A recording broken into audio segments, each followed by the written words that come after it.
Hello and welcome to our conversation about taking steps to improve equity, diversity, and inclusion in our places of work and communities. It is brought to you by the Greater Parkland Regional Chamber of Commerce and the Community and Social Development Department of the town of Stony. We're all aware that performance reviews are an important business process and help ensure that performance excellence happens.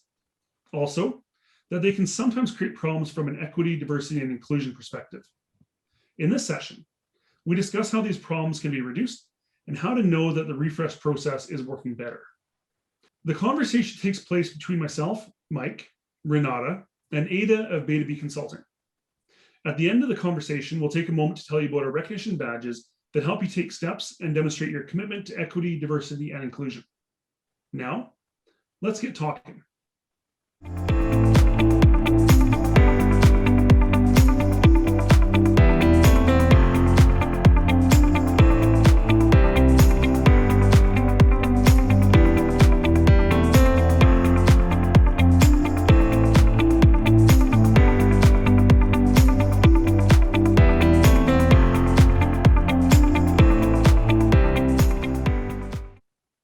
To start us off, I want to talk about equity, particularly in the context of performance reviews.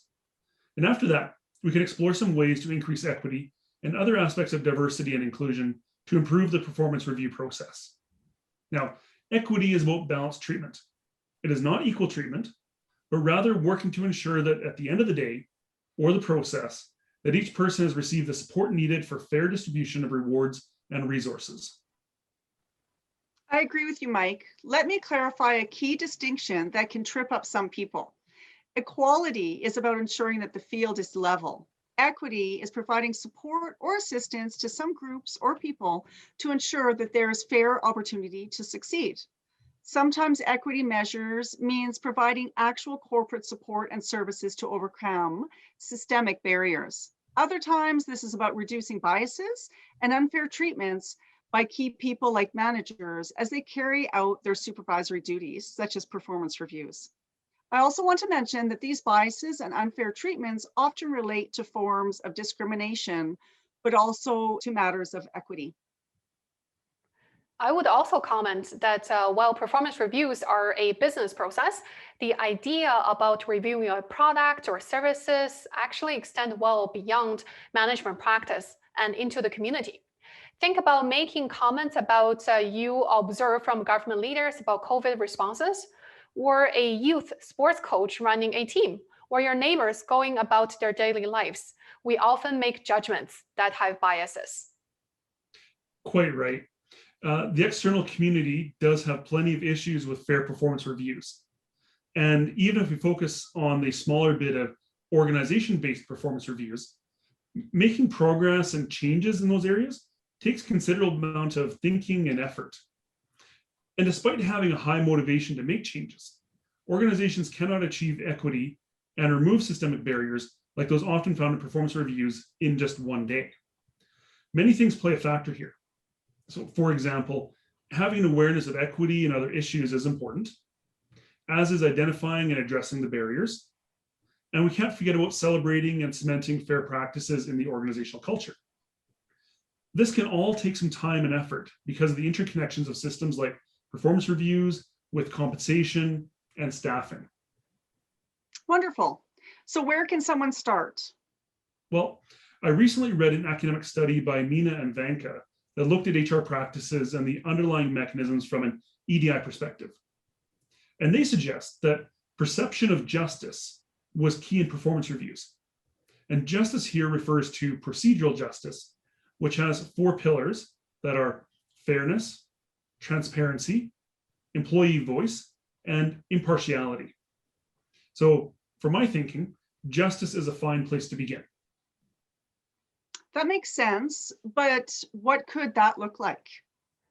I have some ideas based on the 4 pillars that Mike has just mentioned. For example, an organization can increase fairness. For instance, I've seen organizations conduct more regular reviews so that there is no recency bias, and managers' and employees' memory of the performance is still fresh in their mind.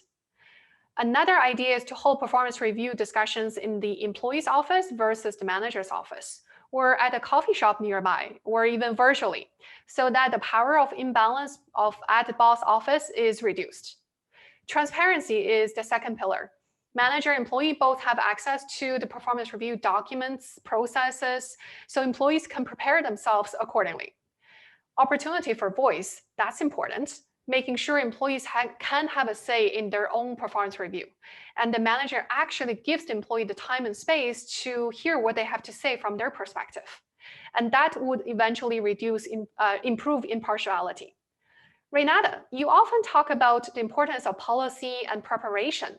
How do those help improve performance reviews?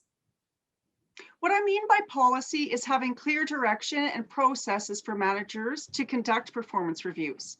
This can be as simple as having a policy that explains who does the reviews, how often, and for what purpose. For example, general work performance, pay, development, and position retention. The more upfront the company is about the review, the better it can be understood by all involved. For preparation, I mean that organizations need to take steps to educate and ready their managers and employees for this review process.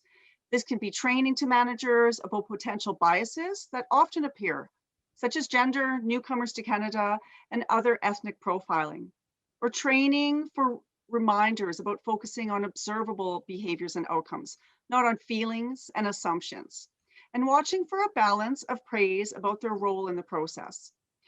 The importance of them contributing ideas and how to raise a concern if they feel they're being unfairly treated. Mike, can you start to wrap us up by talking about how a manager can tell if any of the suggestions that Ada and I shared are actually making a difference? Yeah, for sure. Now, I have noticed that often organizations simply compile performance ratings and make related decisions without looking below the surface. There are some very simple checks that can help flag diversity, equity, inclusion issues and indicate that progress is actually being made. So, for example, you could ask employees about their perception of justice and track those differences over time, or chart and compare ratings for men versus women and traditional versus other groups. You could note the speed or timing of ratings for certain groups. For example, are all the low or high ratings done too quickly, which might suggest a reliance on a bias, or that the lower ratings are done last after the managers completed all the easy ones? And you could check on an absence of comments and critical responses from employees about the performance reviews, particularly on the low reviews, as this might suggest a low voice expression or some sort of power imbalance. And lastly, you could examine the results from artificial intelligence software that would flag language and wordings that might be problematic in reviews and can suggest power dynamic issues or differential language being used for men and women. Okay, so that's a lot of ideas on the table. Ada, can you help us focus with a few action items? For sure. Two things that we can do. Action number one is to take a critical look at your organization review process and really consider how to reduce the biases in the process. Action number two, make extra efforts to ensure everyone is fully prepared before the performance review process. They say an ounce of preparation is worth a pound of cure. That was a pretty good conversation. As we wrap up the session, I'd like to take just a minute to let you know that we offer a badge recognition program that is focused on supporting organizations in the early stages of action on equity, diversity, and inclusion. There are 6 badges available: leadership and capacity, accessibility, staffing, compensation, performance excellence, and learning.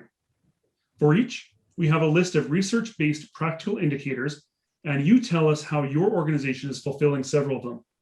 Then we have a confirmation meeting and award the badge. There's lots of flexibility built in, and the point is to inform and recognize your first steps on the journey of meaningful equity, diversity, and inclusion. Contact information for Ada, Renata, and myself are on screen. Please reach out to any of us or the corporate office to talk more about equity, diversity, and inclusion and how we can help you. And thanks to our partners, the Greater Parkland Regional Chamber of Commerce and Community and Social Development Department of the Town of Stony Plain, who are advocates of equity, diversity, and inclusion.